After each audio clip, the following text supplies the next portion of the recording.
De- Buenas tardes, buenos días, buenas noches a todos y a todas. Mi nombre es Héctor Bernardo, soy profesor de la Facultad de Periodismo y Comunicación Social de La Plata, director del Observatorio Latinoamericano de Comunicación y Procesos Políticos y periodista del diario Contexto. En este ciclo de charlas que nos hemos dado en el marco del diario Contexto y del Observatorio Latinoamericano de Comunicación y Procesos Políticos, hoy tenemos el lujo, el placer de charlar con Marco Enrique Sominami, un destacado dirigente, no solo de Chile, sino de América Latina. Fue tres veces candidato a presidente, fue diputado en Chile, y además es uno de los fundadores del Grupo de Puebla, lo cual es un espacio fundamental en este momento de América Latina, en este momento de disputa tan importante. Muchas gracias, Marco, por atendernos.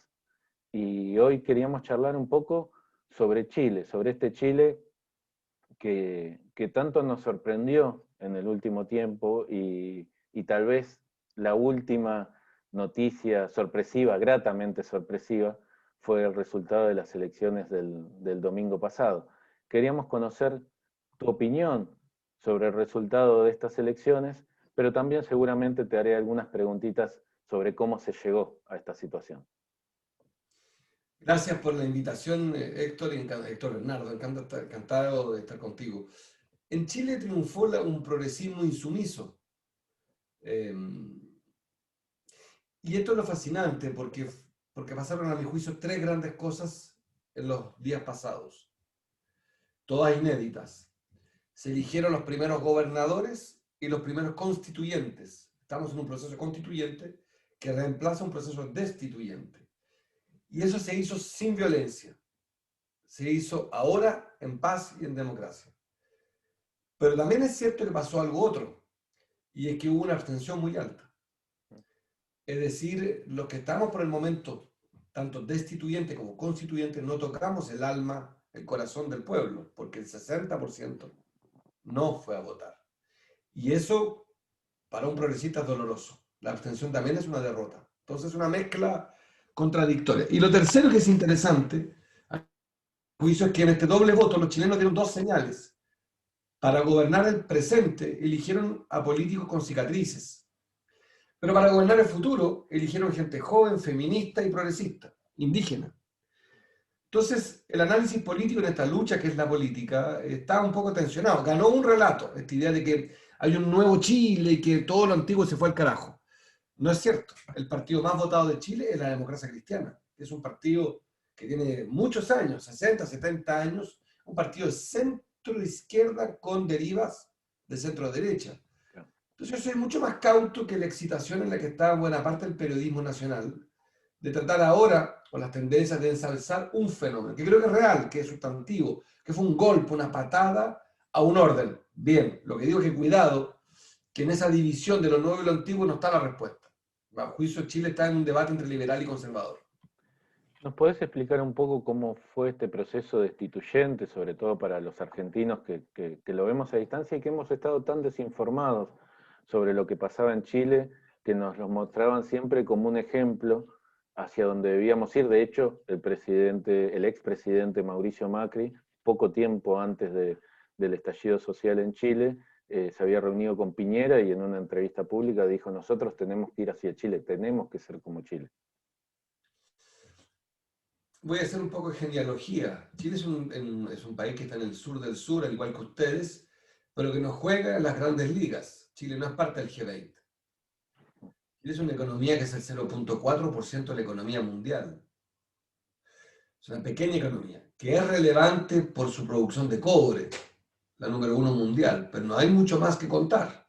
El vino tinto, que ustedes, fuera de bromas, lejos de toda coquetería, ustedes también nos alcanzaron. En buena parte de nuestra irrupción estamos acompañados por los argentinos hoy día. Y lo que quiero decir es que Chile es un país profundamente irrelevante económicamente. Y logra cierta notoriedad mundial por un elemento clave, y es que reduce el tamaño del Estado en dictadura, abre su economía hacia Asia, arranca de Argentina y Brasil, abre su economía de manera acelerada e inédita, bancariza a su pueblo y traspasa los derechos sociales que en Argentina son garantizados a la tarjeta de crédito, a la deuda. Eso, para hacerlo muy breve, se rompe un 18 de octubre del 2019, con lo que tú bien denominas el estallido, yo le llamo la revuelta, pero que no es una revolución, es una revuelta social, masiva, sostenida, indignada con los fondos de pensiones privados, que entregan pensiones de miseria, y ahí la clase política acuerda unilateralmente un proceso constituyente que culmina con un plebiscito hace pocos meses, en que aumenta la participación a un 53%, arrasa la respuesta de no a la constitución de Pinochet con un 80%, y hace pocos días las elecciones constituyentes, que tienen esto.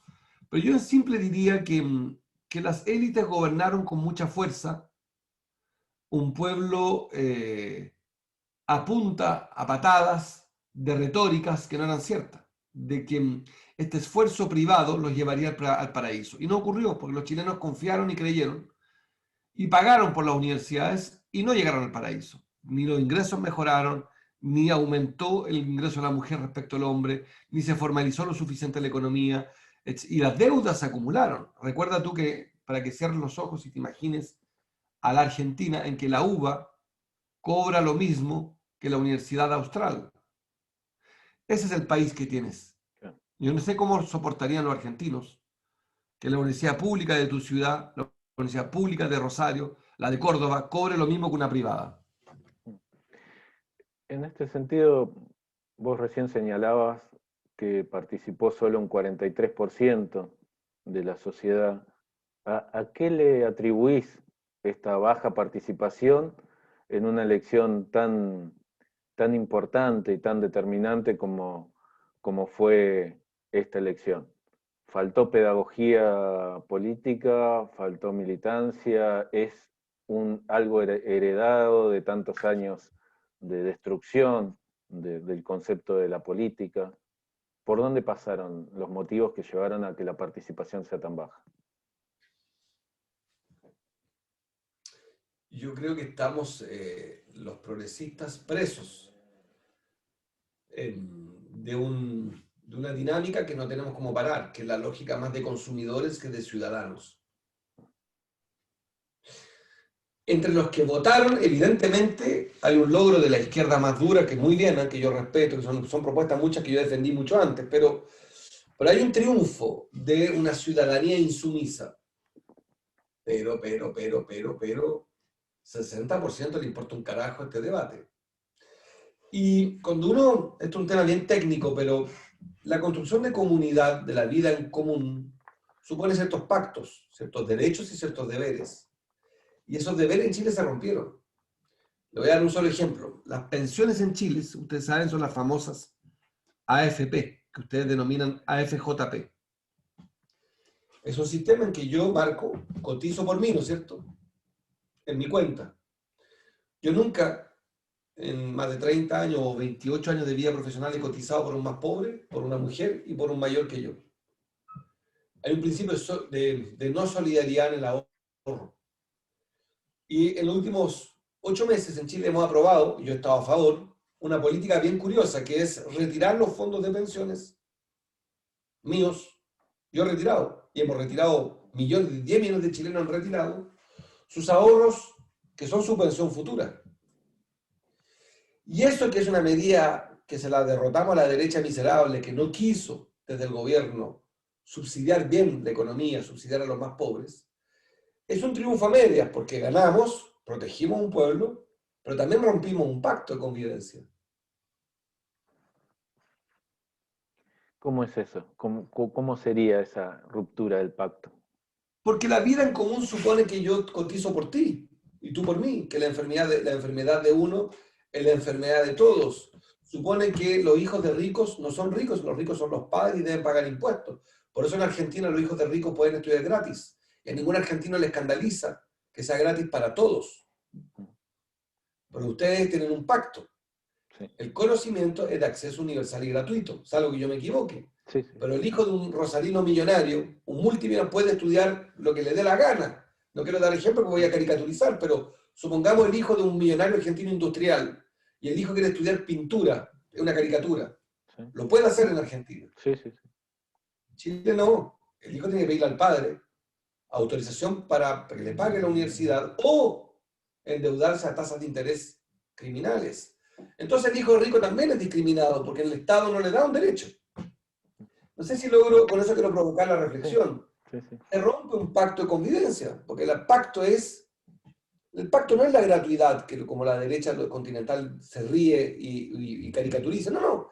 El pacto es que hay ciertos derechos que sea cual sea tu condición y origen, tengas. Eso en Chile no está, ni en la educación, ni en la salud, y en la previsión lo rompimos nosotros mismos, la oposición. Pero una medida que es perversa. Yo estoy completamente a favor, hay que decir que fui uno de los grandes promotores de romper el sistema de pensiones. Pero asumo que la consecuencia de eso es que cada chileno dice, bueno, si los fondos son míos, Claro. ya no hay ahorro forzoso. Y en un pacto común, yo debo ahorrar obligatoriamente para ti también. No. De hecho, yo puedo meterme ahora en mi cuenta, si tú quieres, tac, tac, y chequeo mi ahorro, sé cuánto tengo. No contribuyo a un fondo común, no, no, es mi fondo. Y eso que nosotros triunfamos, que es gran derrota de Piñera, si tú quieres como que dimos vuelta al argumento. A ver, la derecha llegó a niveles tan extremos de derecha que se encontró con nosotros, porque ya llegó un punto en que ya no se sostenía, pero también nosotros fuimos tan de izquierda que nos encontramos con ellos. Y estamos defendiendo medidas que yo creo que son correctas, no me arrepiento, pero que también la digestión del que retira es listo. Aquí en Chile nadie te defiende. Yo tomo mis ahorros. Eso es lo que vamos a tener que reconstruir una vida en común. El domingo a la noche, creo que fue el domingo a la noche, vos hiciste una intervención radial o a través de un streaming y dijiste que Chile, el viejo Chile había muerto, que los dueños de los fondos de pensiones iban a dormir una noche más sobre esos 1.000 millones, pero que sabían que ese Chile estaba muerto. ¿Ya murió o estamos en el proceso de lo viejo que no acaba de morir y lo nuevo que no acaba de nacer? Yo creo que todo tiene matices. Creo que mucho intelectual equivocado ha dicho el capitalismo murió. No, ahí, a mí no me inscriban en esa afirmación. Sí creo que una manera de entender la política murió. O sea, esta idea del monopolio de la responsabilidad se acabó. Y así se gobernó durante 30 años. Se le dijo al pueblo, tú no sabes de economía, sigue este camino, el paraíso está ahí. 30 años después, el padre, imagínate un padre taxista que tiene 3 hijos, que tampoco es una multitud. Yo tengo 2, pero digamos lo que tú quieras, 2 o 3, lo que quieras. Chile tiene único en tanto promedio. Un padre que tuvo 3 hijos, es taxista, se rompe el lomo trabajando todo el día. Pero 3 hijos que le cuestan $500 mensuales para que no sean taxistas, para que sean profesionales. Entonces el tipo todos los meses paga $1.500. Bien. El 90% de Chile gana menos de $1.200. Pero la mensualidad, no te olvides, la mensualidad son 1.500 por los 3 niños. Y si quieres lo vamos con 2.000. Hagámoslo con los 2 hijos para no ser 3. El taxista, como el 90% de Chile gana menos de $1.200, todos los meses debe pagar exactamente lo que gana en la universidad. Todavía no te he hablado de la matrícula, del título, voy simplemente al costo de estudiar. Te estoy dando un ejercicio, te podría dar, te llevo a todos los terrenos, pero uno. Y le estás diciendo, y el tipo, 30 años, dice, qué orgullo, mis 2 hijos son, me da lo mismo, no quiero usar caricaturas, Sí, sí. médicos, lo que tú quieras, nada, es muy caro, médico mucho más caro, pero son profesores, mira qué orgullo. Bueno, esos profesores salen con su título, con el padre endeudado en $60.000, deuda, que la tienen los padres o los hijos, y el profesor va a hacer clases. Y su ingreso, como la mitad de los chilenos, es de $600 al mes. Pero debe 60.000. Y este hijo loco, demente, se le ocurrió titularse, ser profesor, pero todavía no construye un hogar, si quiere armar una familia, no se le ocurrió todavía invertir en nada, y ya debe $60.000 y gana $700 mensual, pero es profesor titulado. Por tanto, el taxista y los hijos dicen, este sistema es una basura, porque hice el esfuerzo que mis hijos estudiaran, me endeudé, me dijeron, no te preocupes, te tengo un crédito para que tus hijos sean distintos a ti. Y como en Chile hay un problema más de género, supongamos que de los 2 hijos, una es hija, que va a ganar un 25% menos que el hermano profesor. Bueno, es todo un insulto a la justicia social. Y eso es lo que en mi juicio se rompió. No estoy diciendo que sea fácil el antónimo. Yo fui educado en el exilio en un país llamado Francia. Claro, es un país imperial, colonial, rico como él solo, quinta potencia del mundo. Sé distinguir, pero lo que no me parece justo es que en América Latina Chile es el mejor alumno, con más ahorro fiscal, deuda pública más baja. Chile podía hacer muchísimo más en pandemia que los vecinos. Por eso hemos ganado todas las batallas por ahora y vamos muy, muy bien. ¿Y cómo sigue este proceso? Porque bueno, el resultado de las elecciones fue positivo, fue festejado por la izquierda, por el progresismo, por el campo popular, por agrupar más ampliamente a todos esos sectores. Pero ¿y ahora qué? ¿Cómo se construye una unidad para hacer esta nueva constitución tan necesaria y tan demandada por los chilenos? Yo creo que ahora viene un proceso de acuerdo. Espera, este es mi deseo, mi deseo. Yo no soy analista, entonces prefiero ser protagonista que analista, entonces es muy difícil la condición de analista, pero la juego encantado porque fuera de Chile sale más fácil. Mi deseo y mi análisis es que viene un momento de mucha esperanza en medio del 60% que le dio la espalda al proceso. O sea, yo insisto, 60% del país no se levantó a votar teniendo 2 días para votar, con cuarentena. O sea, tampoco que alguien diga, no, estábamos muy ocupados. Estaba el 100% del país encerrados en sus casas y tenía un permiso libre para ir a votar. O sea, sería bien estricto con el análisis, son los datos, hubo poco interés. Alguien te dirá, bueno, estaba el virus, en octubre también estaba el virus y fue a votar el 53%. O sea, incluso respecto a sí mismo, en el momento constituyente, no destituyente, sí, hay una merma de 10% de participación. Y te anuncio que viene más amnesia, más anestesia, más hibernación, más depresión. No estamos en un proceso ascendente de participación, estamos en un proceso descendente. Entonces, es curioso. Te agrego algo que es muy confuso, pero en los últimos 8 meses, con los 3 retiros de los fondos de pensiones, se calcula que hemos inyectado a la demanda, al mercado del consumo, 17% de la economía. 17% del Producto Interno Bruto. O sea, son miles de millones de dólares que están circulando en la calle. Claro. Entonces, en medio de la pandemia, la pobreza, la crueldad del gobierno, entonces yo lo que creo que viene es más bien una sociedad de consumidores que terminan con el abuso, que piden la justicia social, con nuevos actores políticos fascinantes por ahora, todo el respeto y la admiración, gente muy preparada, o sea, es un momento muy rico, muy lindo, es una nueva política, y también el desafío que es la enfermedad chilena es el empleo. Y crear empleo no es cuestión, para serte muy honesto, yo no creo que sea cuestión de renovación política. El empleo es una cosa, es como construir una casa. Hay una obra gruesa, hay que construir una viga. Yo no soy arquitecto, pero hay cosas básicas, los arquitectos podrán hacer todas las locuras que quieran, pero hay un momento que se requiere cemento. Bueno, el cemento es el empleo. Y ese empleo se crea con aporte público y aporte privado en Chile. Va a necesitar 2 esfuerzos. Entonces los privados también, si sienten que aquí entramos en una especie de caos, se van a enfriar. Entonces, yo pido que se cree un diálogo político muy audaz, muy radical en los cambios. Yo fui uno de los grandes promotores de la Asamblea Constituyente, pero también pido que tengamos un diálogo con el sector privado, pues necesitamos que estos señores, que son más bien hombres, son grandes familias, inviertan en empleo. Esa batalla hay que construirla. Creo que es perfectamente posible, ¿eh?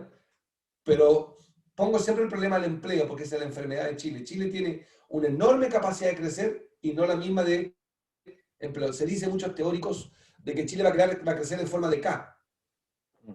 ¿Me explico? Más que de L, una K. El crecimiento y bajo creación de empleo.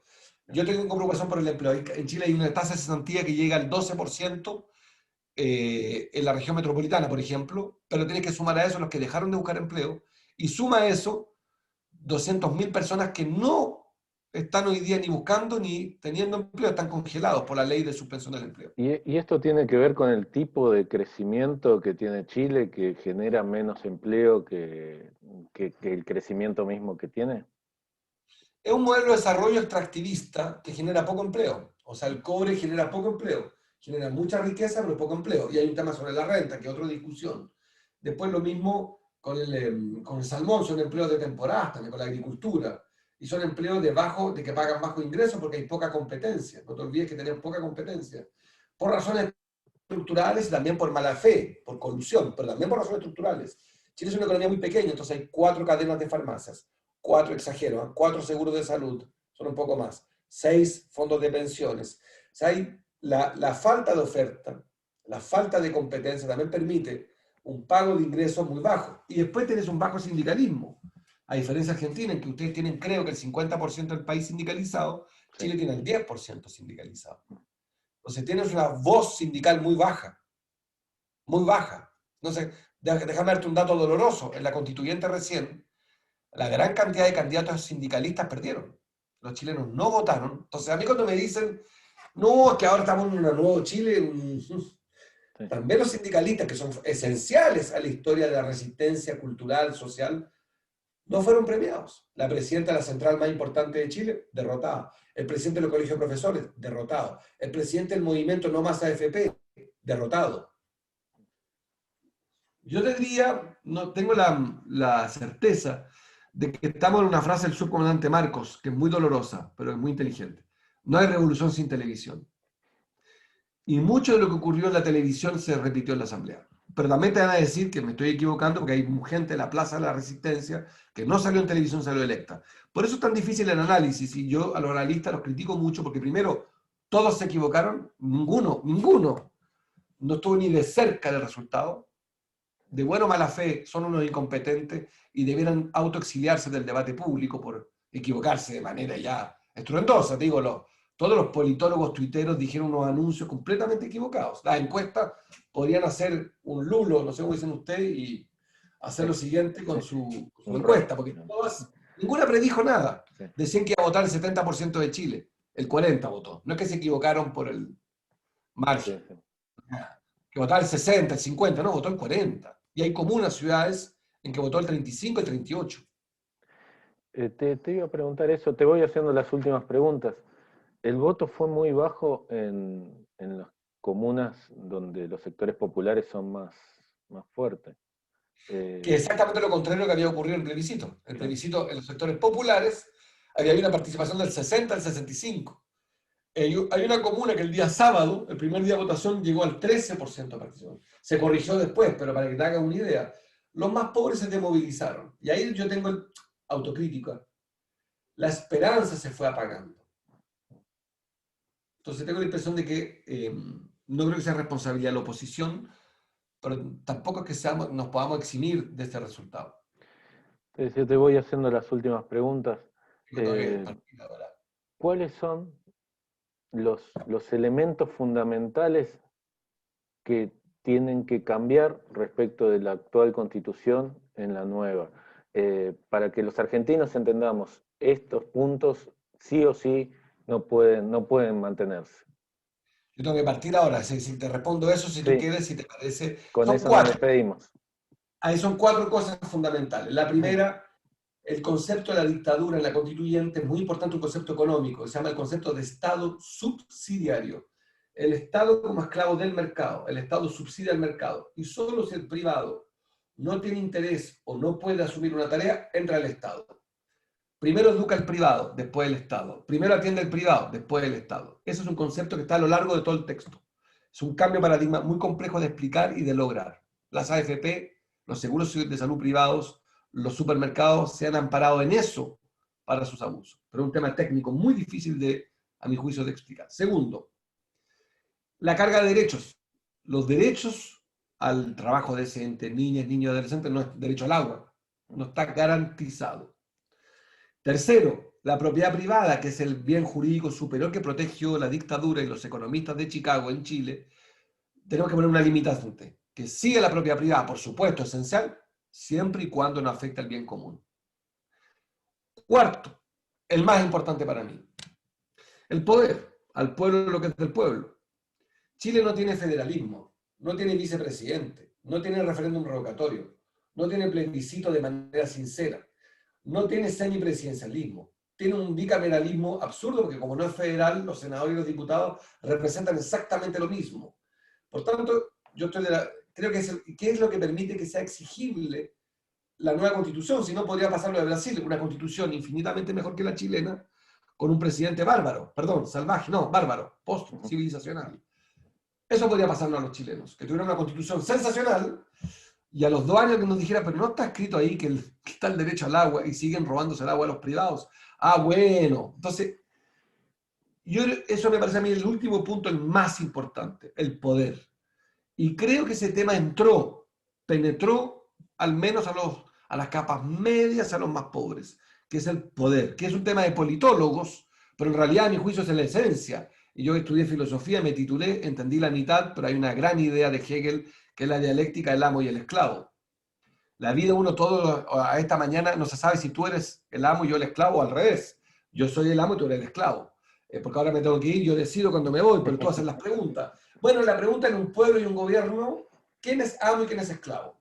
En esa dialéctica creo que los chilenos, para responder de manera coqueta y provocadora, decidieron ser amo, por ahora.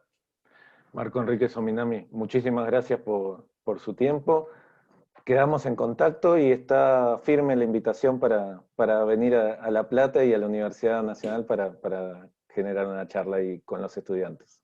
Ahí estaré disciplinadamente en esa ciudad famosa y que me produce gran excitación conocer. Gran abrazo y felicitaciones a ese gran pueblo que yo admiro y quiero tanto, que es Argentina. Abrazo grande.